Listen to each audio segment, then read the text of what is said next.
I'm Derek Shelmerdine. Welcome to another Rock and Roll Unravelled show. We're taking a look at the first group to be considered a supergroup. That's guitarist Eric Clapton, bassist Jack Bruce and drummer Ginger Baker, and they were Cream. They all came to the group from very, very impressive backgrounds. And what we'll do is take a look at what the lads were up to before they got together as Cream, and then some of the highlights of Cream's short but spectacular career. One of Eric Clapton's big heroes is Robert Johnson. Now, he only ever made 2 recording sessions, one in San Antonio in November of 1936, recorded 16 songs, and one in Dallas in the June of 1937, where he recorded 13 songs.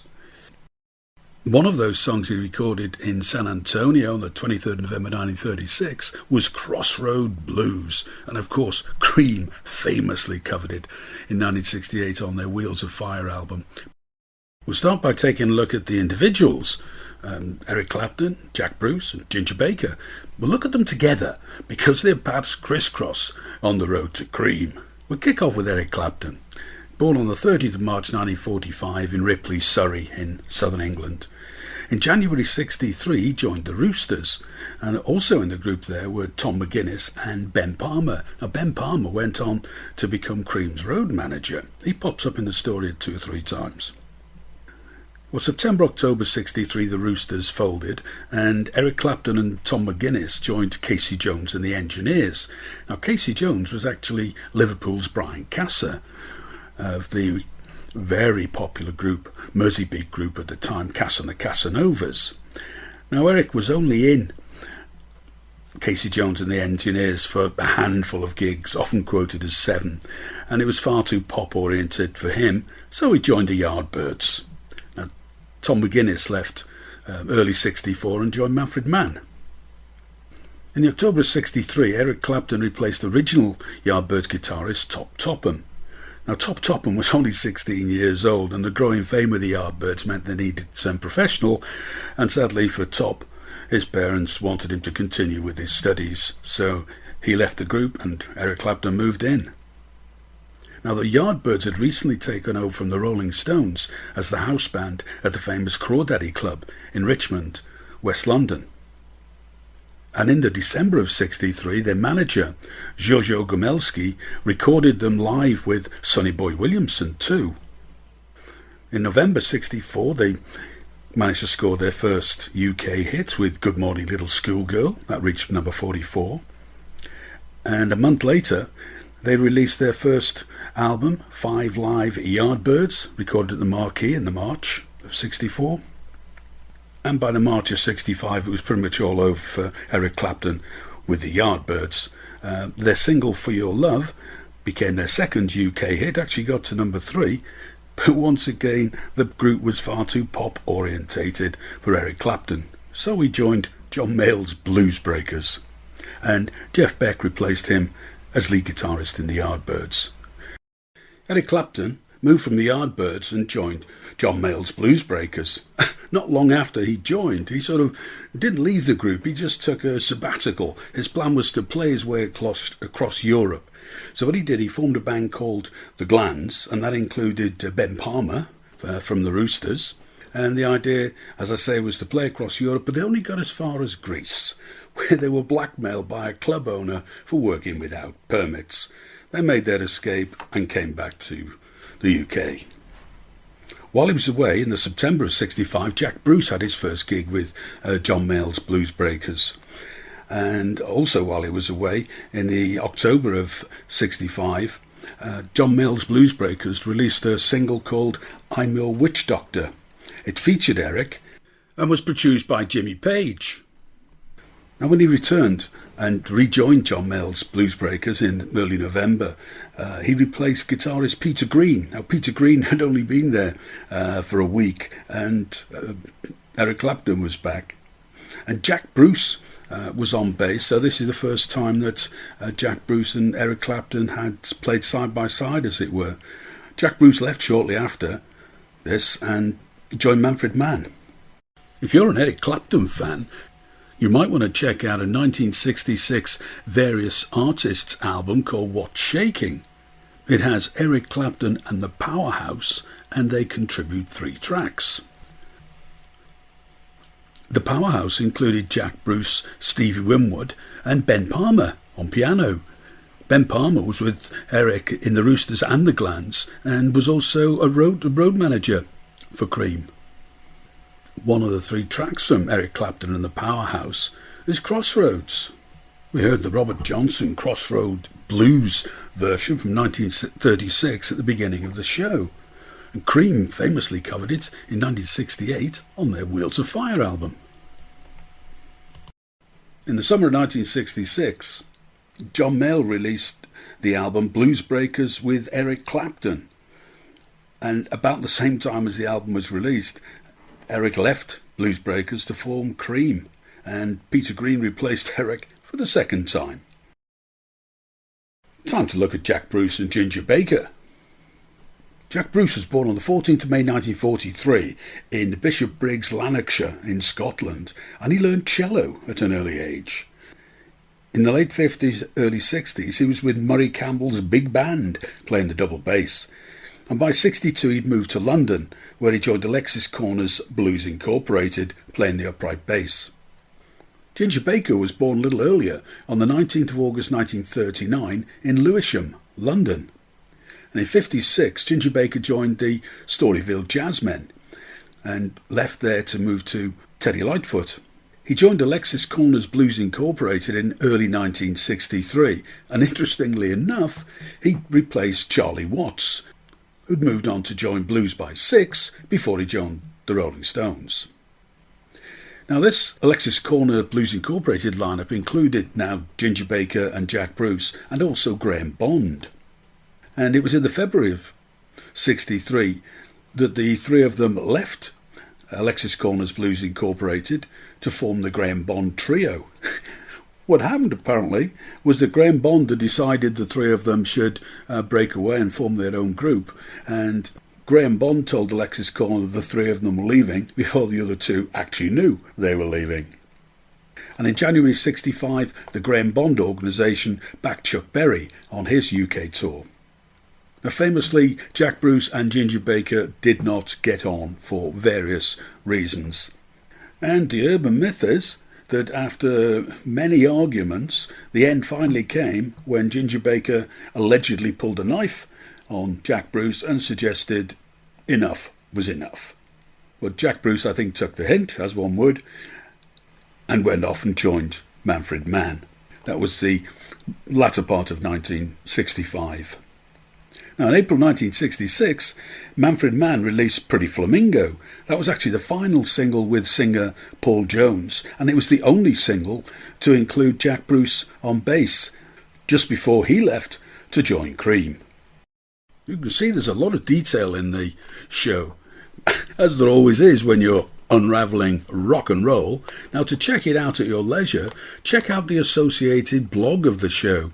It has links to many of these songs mentioned in the show, and you can find that on my website at rockandrollunraveled.com. In March 1966, The Who released Substitute as their follow-up to their previous UK hit, My Generation. Now, this new song, Substitute, was actually on a new record label. They moved from Brunswick to Reaction. And when they originally released Substitute, they released it in 2 versions with 2 different B-sides. One B-side was Circles, the other was Instant Party. In reality, much the same song. Now, Shel Talmy was their previous producer at Brunswick, and they'd already recorded Instant Party while they were there. And he took a very dim view of The Who re-recording the song for their new record label, Reaction.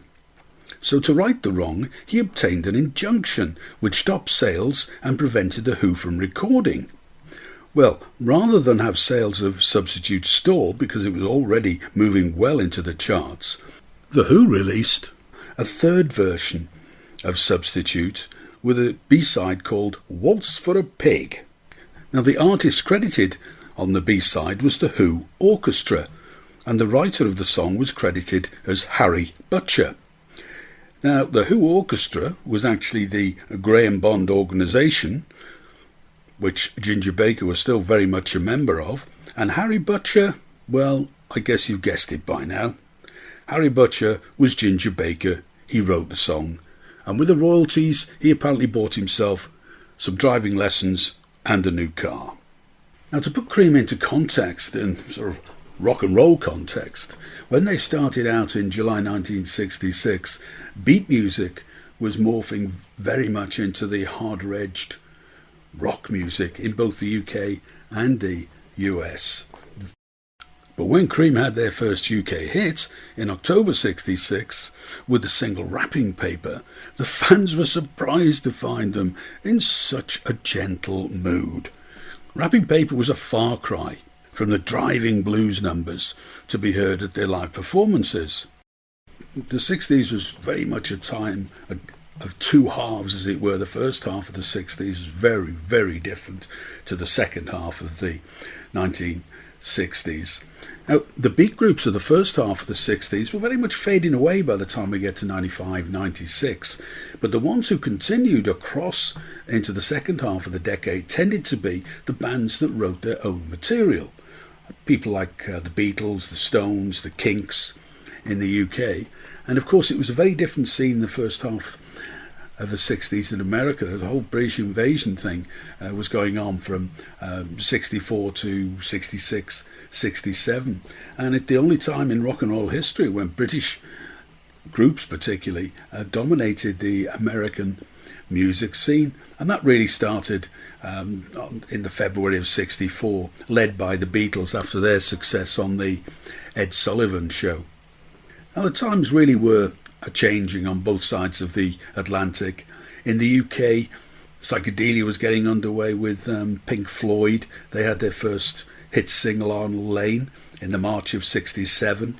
In America, quite different on East and West coasts. On the East Coast, the Velvet Underground played their first gig with Nico at the beginning of 1966. And on the West Coast, the Grateful Dead changed their name from the Warlocks to the Grateful Dead at the beginning of 1966. And again, psychedelia pops up. The 13th Floor Elevators were one of the first groups to have a concert reviewed as the music being psychedelic. And that was in the beginning of 1966, February.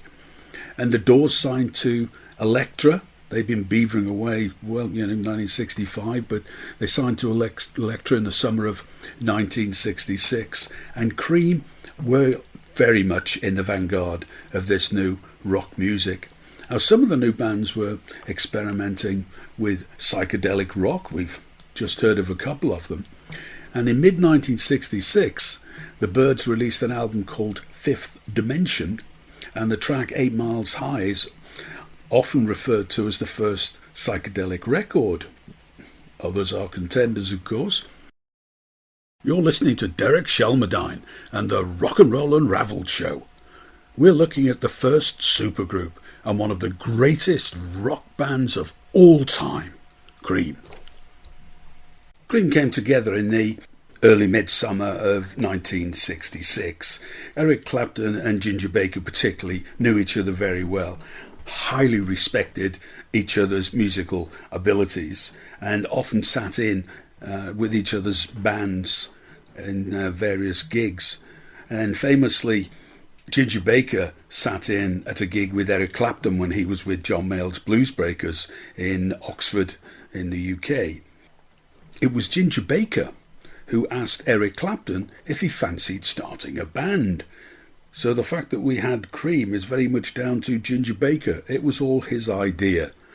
However, what happened? Eric Clapton said, "Yes, I'd love to, mate, but only as long as Jack Bruce can be with us."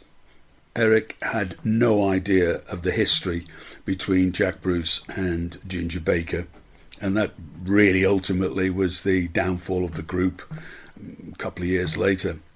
They played a warm-up gig at the Twisted Wheel in Manchester, and their first official gig was at the 6th National Jazz and Blues Festival in Windsor, near London. Interestingly, their paths crossed with Jimi Hendrix around this time. Jimmy had recently arrived in London with his manager, Chas Chandler. What had happened is Jimi Hendrix had been beavering away in America for years, literally, getting nowhere. He'd been backing and recording with the likes of the Isley Brothers, Little Richard, and Chas Chandler saw him famously at the Café War and persuaded Jimi Hendrix to come over to England and form a group there. Chas Chandler was the bass player with the Animals. As I mentioned earlier, all the early 60s groups, by the time the mid-60s came around, were all parting company. And Chas Chandler fancied being a manager, getting on the other side of the stage, as it were. And he signed them up, formed Jimi Hendrix Experience, and the rest, as they say, is history. Well, they came over, and on the 1st of October 66, Cream were playing at the Central London Polytechnic. Jimi Hendrix was very keen to be introduced to Eric, so Chas Chandler introduced them, and Jimi Hendrix jammed on stage with Cream. They played Killing Floor. That was a Howlin' Wolf single in 1965. And there's a wonderful urban legend that Eric Clapton was so dismayed that afterwards he nearly hung up his guitar. Fortunately, that never happened, but it must have been pretty awesome to see Jimi Hendrix and Eric Clapton on the same stage at the same time. Well, Cream had their first UK hit single in the October of 1966, a very un-rock and roll wrapping paper. It got to number 34. But what's interesting is it was written had a writing credit to Jack Bruce and lyricist Pete Brown. Now, they formed a very regular songwriting partnership, and an awful lot of Cream's material was credited to Jack Bruce and Pete Brown. And that was, again, one of the contributing factors to the downfall of Cream. The others, particularly Ginger Baker, really weren't happy about the fact that of the three of them, Jack Bruce seemed to get not just the lion's share, most of the writing credits, and Ginger Baker particularly felt his contribution to the writing process really wasn't recognised to the extent that it should have been. And in the December they released their first UK album, Fresh Cream. That got to number 6 in the UK album charts, and on that is one of my favourite blues records, Skip James' I'm So Glad. He recorded it in 1931. In December 1966, Cream scored their second UK hit with I Feel Free. In the March of 1967, they played their first gigs in America. They opened on the 25th of March at New York's RKO Theatre, and it's a really interesting one. This was DJ Murray the K's live in person, music in the fifth dimension package show. They were really quite awesome. 9 consecutive days, 5 shows a day. So the first show was pretty early in the morning. Strange time to go and see a rock and roll show. Now there were multiple acts billed, including The Who, Wilson Pickett, Smokey Robinson and the Miracles, Mitch Ryder, The Blues Project, and Murray the K's wife with dancers, and they called themselves Jackie and the K-Girls. They poorly attended shows with chaotic, very, very short performances, and some of the acts didn't even bother to turn up. It's worth just mentioning The Who at this stage. As I mentioned earlier, they were on the bill, and they demolished their equipment 5 times a day, much to the delight of the crowd. Although The Who were unknown in America at this time. It was a few months later that they cracked America when they played at the Monterey Festival. Now that ended on the 2nd of April, and the following day they were in Atlantic Records' New York studios and began recording Disraeli Gears. The producer was Felix Pappalardi, who later found fame as the bass player in the wonderful band Mountain. Well, it was the end of '67 when they released the Disraeli Gears, and it's often referred to as a psychedelic album. It's a much acclaimed album. Now the track we're going to listen to off that is of course Sunshine of Your Love, and I mentioned songwriting earlier, and this particular track has a writing credit to Jack Bruce, Pete Brown And Eric Clapton gets a mention on this one. Now, Sunshine of Your Love gave the Cream their first American top 5. That was the February of 1968. By the March of 1968, Cream were back in America. And on the 7th of March, they were at the Fillmore West in San Francisco. And that's when they recorded the version of Toad that was on the Wheels of Fire album, the live platter. Now, Ginger Baker was a major player, really, in terms of raising the prominence of drummers in rock bands, although he probably wouldn't thank me for saying that. Drum solos have always been a big part of jazz and big band music, and in several interviews I've seen, Ginger Baker very much sees Cream as a jazz band and not a rock band. That notwithstanding, he's done a lot to bring up the visibility of the drummer in rock and roll music. I mean, drums have always been around, as it were. In 1959, Sandy Nelson, very much a pop drum hero, and he had a top 10 on both sides of the Atlantic with Teen Beat in 1959. And two other drummers are worthy of a mention, I think, at this point of raising the profile. The Who's Keith Moon and Jimi Hendrix's Mitch Mitchell. It was Ginger Baker who very much led the way, along with Keith Moon, to the use of the double bass drum kit and the extended drum solo. They've been together now about 2 years, and it was on this American tour, so around about the sort of May of '68, that the band decided that pretty much enough was enough and that they were going to split up. There are a number of factors that get quoted.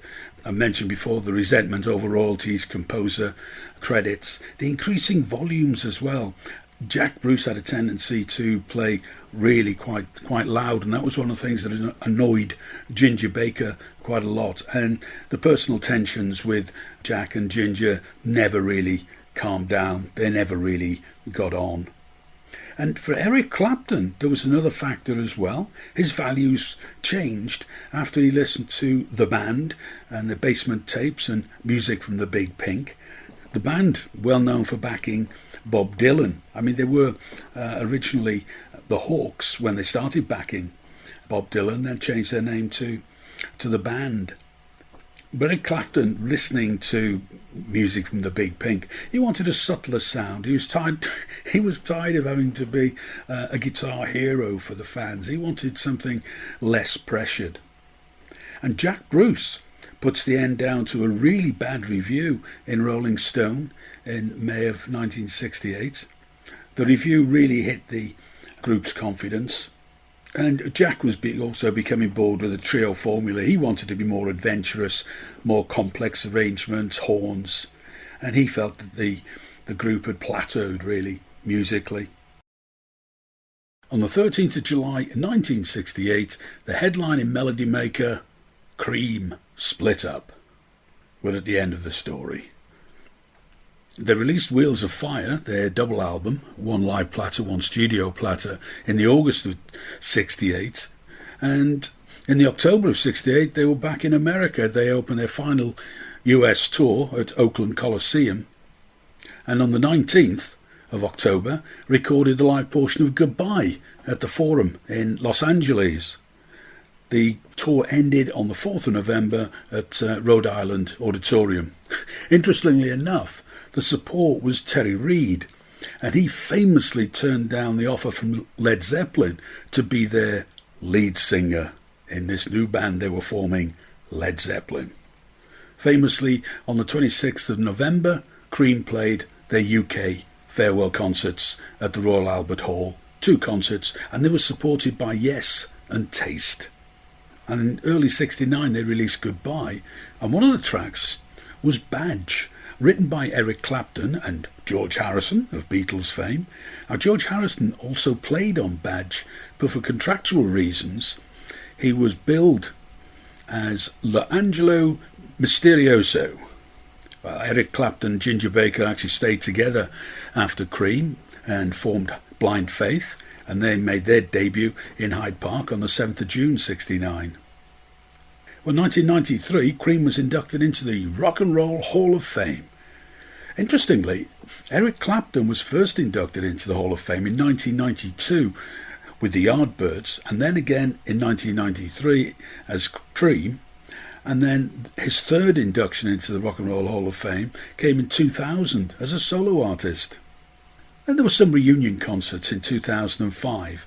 In the May, they played some gigs at the Royal Albert Hall, and the October at Madison Square Garden in New York. But sadly, they were soon at each other's throats again. So that is the end of our story. That's it. I've been Derek Shelmerdine. You've been listening to the Rock and Roll Unravelled show, the story of one of the titans of rock music, Cream. I hope you've enjoyed listening to the show half as much as I have in putting the whole thing together. And please join me again next time for another look at a little piece of rock and roll unravelled.